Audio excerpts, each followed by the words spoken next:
Em junho de 2021, um artista italiano chamado Salvatore Garau vendeu a sua escultura chamada Io Sono, que significa Eu Sou, por 15 mil euros, mais do que 93 mil reais. Eu não sei o momento que está vendo esse vídeo, né? Talvez já seja mais de 200 mil reais, né? Vai saber. O valor da venda não deve chocar ninguém, já que você já deve saber que o mercado de obras de arte é, em parte, movimentado por criações de valor extremamente alto para os padrões da população em geral. O que mais chama atenção nesse caso é que a obra não existe, no sentido de que ela não possui nenhum tipo de representação física. No certificado de compra pode ser lido escultura imaterial para se colocar em uma habitação privada, em um espaço livre de qualquer dimensão, de aproximadamente 150 centímetros por 150 centímetros. Por que será que essa compra soa absurda para a maior parte das pessoas? Será que a intenção do comprador ao adquirir essa obra seria a mesma de você comprar um ingresso para o cinema? Ou seja, apreciar uma produção artística? E além disso, será que existe alguma área da psicologia que pode nos ajudar a compreender a aquisição de objetos tão caros, mas sem um impacto direto na sua vida diária? Então assiste o vídeo até o final, porque é disso que a gente vai falar hoje. Eu sou Alberto Delísula, professor de psicologia,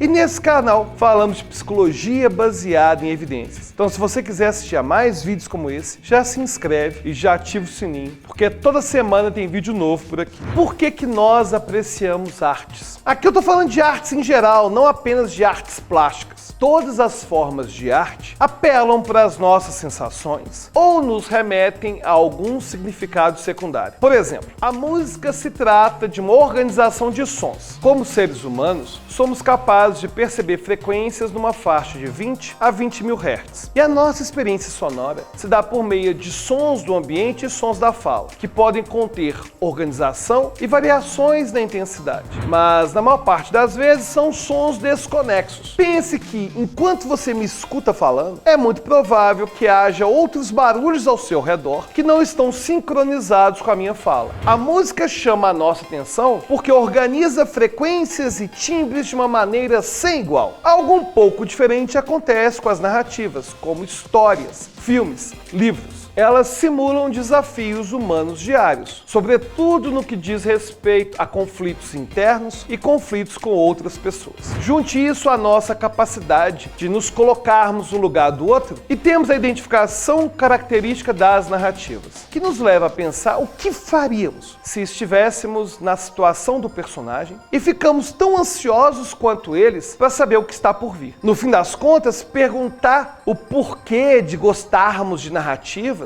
é o mesmo que perguntar por que gostamos de resolver nossos problemas ou por que gostamos de saber da vida dos outros. Por outro lado, as artes plásticas possuem um perfil parecido com o da música. Nossa espécie aprecia simetria, nitidez, cores, padrões regulares, principalmente se esses elementos são parte do ambiente em que estamos. O que as artes fazem em geral é nos fornecer obras que se utilizam desses recursos de forma que seja uma criação artificial que purifica e isola elementos que nos chamam a atenção. Mas é óbvio que você poderia rebater dizendo que nem todas as obras de arte fazem uso de simetria e padrões, ou algumas inclusive se propondo a ir na contramão de tudo isso, como é o caso da obra que comentamos no início do vídeo. Se não quisermos ficar só nela, existem inúmeras outras que podemos pensar. Por exemplo, em 2019, na Feira de Arte Contemporânea Art Basel de Miami, foi exposta a obra Comedian, do italiano Maurizio Cattelan, que se tratava nada mais nada menos do que uma banana colada na parede com fita adesiva. Uma banana de verdade, é bom ressaltar. Na época, ela foi comprada por um colecionador francês por 120 mil dólares, que na época já era muito dinheiro, era o equivalente a 496 mil reais. Quase 500 mil reais numa banana colada na parede.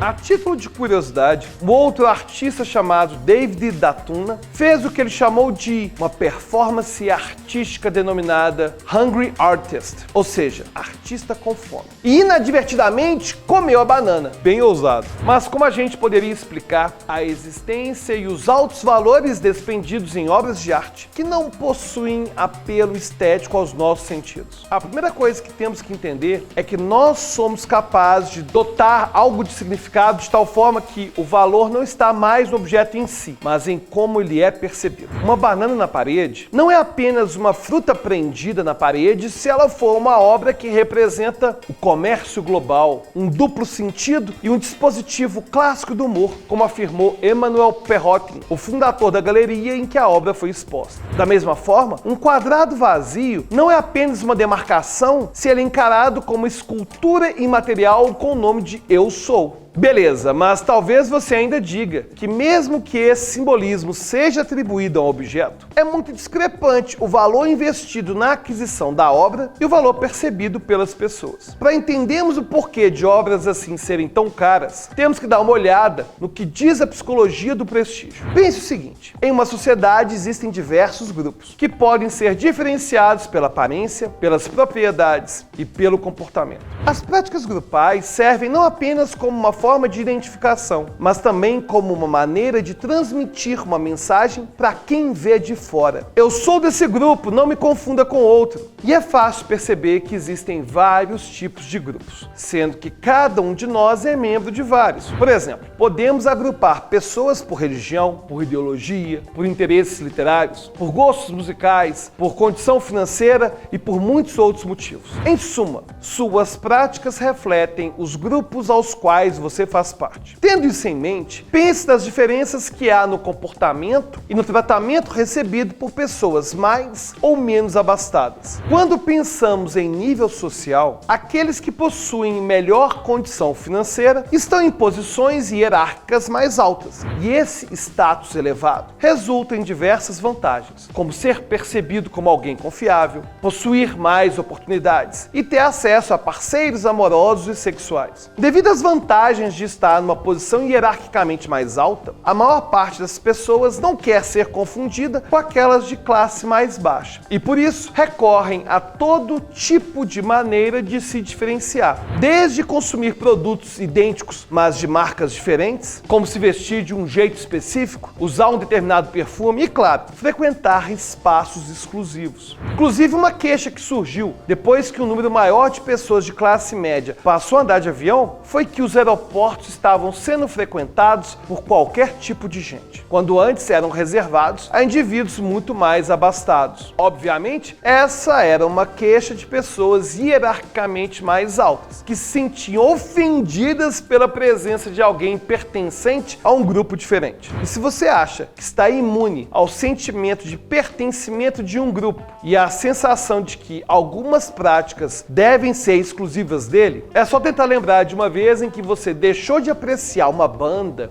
ou um filme simplesmente porque ele caiu no gosto popular e não eram mais alternativos ou exclusivos. Inclusive, eu vivi isso com meus amigos. Eu sempre gostei de bandas como Offspring, Strokes, Red Hot Chili Peppers, mas quando essas bandas começaram a se tornar mais pop, inclusive lançando álbuns que eram feitos para atingir mais pessoas, vários dos meus colegas simplesmente pararam de ouvir essas bandas. Ainda que isso não tenha acontecido com você, certamente você conhece alguém que passou por essa situação. Quando falamos de pessoas de hierarquias mais altas, uma maneira de mostrar a sua diferenciação em relação a outros grupos é fazendo coisas que só eles podem, como ostentar e despender recursos de forma excessiva. Para entender um pouco melhor, vamos trazer 3 práticas que o economista Thorstein Veblen apontou como sendo formas de identificar o prestígio socioeconômico. O primeiro seria o lazer exagerado. Se você não tem dinheiro de sobra, você deve gastar o que tem apenas com a sua subsistência mais básica, podendo investir muito pouco na sua diversão. Além disso, apenas aqueles que têm tempo para se divertir são capazes de ter muitos momentos de lazer. Se uma pessoa tem que trabalhar mais de 8 horas por dia para poder pagar as contas, dificilmente ela vai ter tempo para pensar em qualquer outra coisa que não seja trabalhar. Logo, uma viagem por diversão, com duração viajação de semanas para um outro país, num outro continente, só é possível para aqueles com recursos financeiros e também pessoas com tempo disponível. Outro fator importante é o consumo exagerado.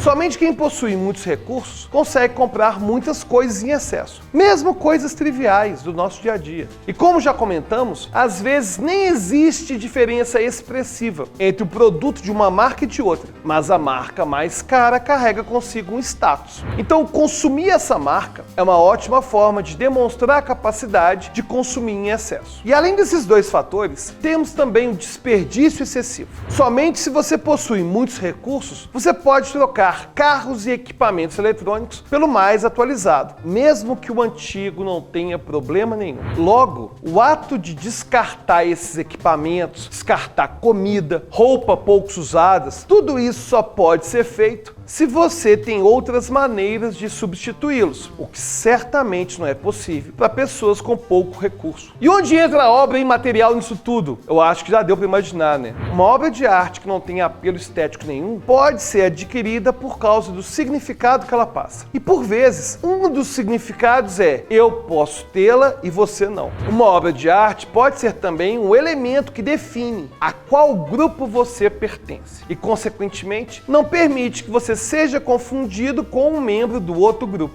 Pense na obra Comedian. Uma banana colada na parede com uma fita, qualquer um pode ter, mas uma banana colada com uma fita e avaliada em $120 mil não é para qualquer um, não. É claro que não estou querendo dizer que o único motivo de pessoas comprarem obras caras é para ostentar um artigo que poucos podem ter, mas levando em conta que os grupos se engajam em hábitos e adquirem utensílios para se afirmarem, é óbvio que o consumo artístico seria mais um dos elementos nesse processo de diferenciação. No fim, a psicologia do prestígio nos auxilia a compreender como certos padrões de diferentes grupos podem soar incoerentes para outros, sobretudo quando envolve pessoas de classes sociais distintas. Em alguns casos, um objeto ou comportamento valem mais que 1000 palavras. Eles descrevem mais sobre a pessoa do que se ela tentasse falar sobre si. Afinal, você não conhece um comprador que adquiriu a obra imaterial, mas algo você sabe sobre ele. Se você for um brasileiro médio, ele com certeza é de uma classe mais alta que a sua. E aí, o que você acha dessas obras de arte alternativas e sem apelo estético? Você compraria a obra de arte invisível? Conta aí nos comentários.